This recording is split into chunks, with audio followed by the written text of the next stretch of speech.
प्रायोजक है दगरू सेठ jewellers, GM road near radio station.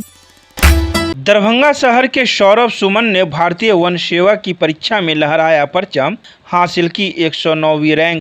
Darbhanga शहर में स्थित शाहगंज बेता मोहल्ले के रहने वाले होनहार युवक सौरभ सुमन ने संघ लोक सेवा आयोग UPSC द्वारा आयोजित प्रतिष्ठित भारतीय वन सेवा परीक्षा 2025 में अखिल भारतीय स्तर पर 109वां रैंक हासिल कर पूरे क्षेत्र को गौरवान्वित किया है। मूल रूप से वे मधुबनी जिले के बेनीपट्ट स्थित तयोंथ गांव के निवासी हैं। उनकी इस शानदार सफलता से परिवार और परिचितों में हर्ष का माहौल है। आपको बता दें कि उनके पिता प्रमोद कुमार शाह नागेंद्र झा कॉलेज में कार्यरत हैं और उनकी माता लक्ष्मी कुमारी उडवाइन मॉडर्न स्कूल में एक सम्मानित शिक्षिका हैं।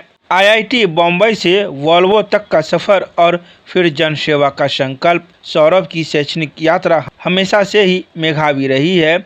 उन्होंने देश के सर्वोच्च तकनीकी संस्थानों में से एक IIT बॉम्बे से MTech की डिग्री प्राप्त की, जहां उन्हें उनके उत्कृष्ट प्रदर्शन के लिए ओवरऑल आउटस्टैंडिंग स्टूडेंट के पुरस्कार से भी सम्मानित किया गया था। इसके बाद उन्हें एक प्रतिष्ठित बहुराष्ट्रीय कंपनी वॉल्वो में नौकरी मिली, जहां उन्होंने 2 वर्षों तक अपनी सेवाएं दी। एक सुरक्षित कॉरपोरेट करियर होने के बावजूद सौरभ के मन में देश और समाज के लिए कुछ करने की प्रबल इच्छा थी। इसी संकल्प के साथ उन्होंने नौकरी छोड़कर पूरी तरह से UPSC की तैयारी में जुट जाने की साहसिक निर्णय लिया। कड़ी मेहनत और आत्मविश्वास से उन्हें यह सफलता मिली। तो वहीं सौरभ से मिली जानकारी के अनुसार वे भविष्य की योजनाओं के बारे में बताते हुए कहा कि वे भारतीय वन सेवा के अधिकारी के रूप में जन सेवा को अपना लक्ष्य मानते हैं। वे विशेष रूप से जन भागीदारी को बढ़ावा देकर जलवायु परिवर्तन जैसी वैश्विक चुनौती का सामना करने की दिशा में महत्वपूर्ण योगदान देना चाहते हैं। उनकी इस उपलब्धि ने शहर के अन्य युवाओं के लिए भी एक नया प्रेरणा जगाई है। तो वहीं उन्होंने अपनी सफलता का श्रेय गुरुजनों, पिता प्रमोद कुमार शाह, माता लक्ष्मी कुमारी, बहन डॉक्टर नेहाश्री मान्याश्री एवं जीजा डॉक्टर मनीष महावीर को दिया है। बूथ सशक्तिकरण को लेकर बिहार सरकार के मंत्री ने दरभंगा के कार्यकर्ताओं के साथ की बैठक। सदर विधानसभा के बेलवागंज स्थित हनुमान मंदिर परिसर में बूथ सशक्तिकरण को लेकर लहरियासराय नगर दक्षिणी मंडल अंतर्गत वार्ड संख्या 39, 40, 41 एवं 42 के प्रमुख कार्यकर्ताओं के साथ बैठक में मुख्य अतिथि के रूप में बिहार सरकार के राजस्व एवं भूमि सुधार मंत्री संजय सरावगी सम्मिलित हुए और कार्यकर्ताओं में अपने अपने बूथ की मजबूती को लेकर उत्साह भरा। मंत्री ने कहा कि पार्टी की असली ताकत उसके कार्यकर्ता होते हैं और कार्यकर्ताओं की रीढ़ तब और मजबूत होती है जब बूथ स्तर पर संगठन सशक्त और संगठित हो। उन्होंने कहा कि बूथ को मजबूत करने के लिए कार्यकर्ताओं को न सिर्फ संगठित रहना होगा बल्कि हर स्तर पर सक्रिय भूमिका निभानी होगी। तो वहीं उन्होंने यह भी कहा कि 2003 के बाद पंजीकृत होने वाले योग्य मतदाताओं के दस्तावेज बूथ लेवल अधिकारी के माध्यम से जमा कराने में पूरी मदद की जाए।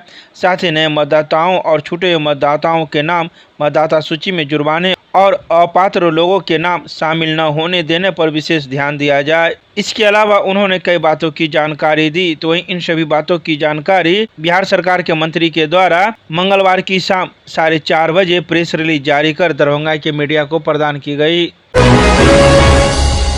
दरभंगा एयरफोर्स स्टेशन का होगा कायाकल्प, 100 करोड़ से अधिक की योजनाओं का रक्षा मंत्री करेंगे उद्घाटन व शिलान्यास। दरभंगा के सांसद सह लोकसभा में भाजपा सचेतक डॉक्टर गोपाल जी ठाकुर ने देश के रक्षा मंत्री राजनाथ सिंह से दिल्ली स्थित उनके सभा कक्ष में मुलाकात कर विभिन्न मुद्दों पर चर्चा की। तो वहीं सांसद ने मिथिला परंपरा अनुसार रक्षा मंत्री का स्वागत मखाना माला, पाग एवं अंगवस्त्र देकर किया। तो वहीं सांसद ने दरभंगा के मीडिया को प्रेस रिलीज जारी करते हुए मंगलवार की शाम 5 बजे कहा कि दरभंगा में स्थित एयरफोर्स स्टेशन तथा एयरपोर्ट के सर्वांगीण विकास के मुद्दे पर केंद्र की NDA सरकार तथा देश के रक्षा मंत्री राजनाथ सिंह संवेदनशील है। दरभंगा एयरफोर्स स्टेशन संबंधित 100 करोड़ रुपए से अधिक की विभिन्न योजनाओं का उद्घाटन तथा शिलान्यास के लिए उन्होंने रक्षा मंत्री से आग्रह किया है तथा रक्षा मंत्री ने यथाशीघ्र इन मुद्दों पर ठोस पहल का आश्वासन दिया है। शीघ्र ही रक्षा मंत्री के द्वारा दरभंगा एयरफोर्स स्टेशन को कई ऐतिहासिक सौगात दिए जाएंगे। इसके अलावा उन्होंने कई बातों की चर्चाएं की। मध्यस्थता अभियान एवं राष्ट्रीय लोक अदालत को लेकर प्रधान जिला एवं सत्र न्यायाधीश ने अनुमंडल पुलिस पदाधिकारी एवं थानाध्यक्षों के साथ की बैठक। मंगलवार को दरभंगा न्यायालय के सभागार में मध्यस्थता अभियान एवं राष्ट्रीय लोक अदालत को लेकर प्रधान जिला एवं सत्र न्यायाधीश शिव गोपाल मिश्र ने अनुमंडल पुलिस पदाधिकारी एवं थानाध्यक्षों के साथ बैठक की। उन्होंने कहा कि मध्यस्थता अभियान एवं राष्ट्रीय लोक अदालत में उपस्थिति के लिए पक्षकारों को नोटिस जारी किया जा रहा है। पक्षकारों तक नोटिस पहुंचाना अभियान की सफलता की गारंटी है। नोटिस के जरिए ही पक्षकारों को मालूम होता है कि उनका मुकदमा सुलह समझौता के जरिए समाप्त होगा। उन्होंने एसडीपीओ को विशेष रूप से निगरानी करने का निर्देश दिया। मुख्य न्यायिक मजिस्ट्रेट जुनैद आलम ने कहा कि नोटिस तामील करने वाले कर्मी भी पक्षकारों को बताए कि नोटिस सुलह समझौता कराने के लिए भेजा गया है ताकि पक्षकारों को किसी तरह का संदेह न हो। जिला विधिक सेवा प्राधिकार के सचिव आरती कुमारी ने बताया कि दरभंगा सदर के साथ साथ बेनीपुर और बिरौल न्यायालय द्वारा भी नोटिस जारी किया जा रहा है। नोटिस तामीले के बाद रिपोर्ट संबंधित न्यायालय अथवा विधिक सेवा कार्यालय में जमा करने के निर्देश दिए गए हैं। राष्ट्रीय लोक अदालत 13 सितंबर को जबकि मध्यस्थता की कार्रवाई प्रतिदिन चल रही है। यह अभियान 30 सितंबर को समाप्त होगा। वहीं इन सभी बातों की जानकारी जिला जनसंपर्क के द्वारा मंगलवार की शाम 5 बजे प्रेस रिलीज जारी कर दी गई। सिविल सर्जन कार्यालय लहरियासराय में आशा एवं आशा फैसिलिटेटर पारितोषिक राशि में बढ़ोतरी की मांग को लेकर एवं पारितोषिक राशि के बजाय 1/9/2023 से मानदेय के भुगतान आदि मांगों को लेकर किया गया प्रदर्शन। आशा एवं आशा फैसिलिटेटर संघ जिला शाखा दरभंगा के द्वारा मंगलवार को सिविल सर्जन दरभंगा के धन्यवाद सह मांग रैली आयोजित कर अपर मुख्य सचिव स्वास्थ्य विभाग बिहार सरकार पटना को मांग पत्र प्रेषित किया गया। रैली की अध्यक्षता अनवरी बानो ने की।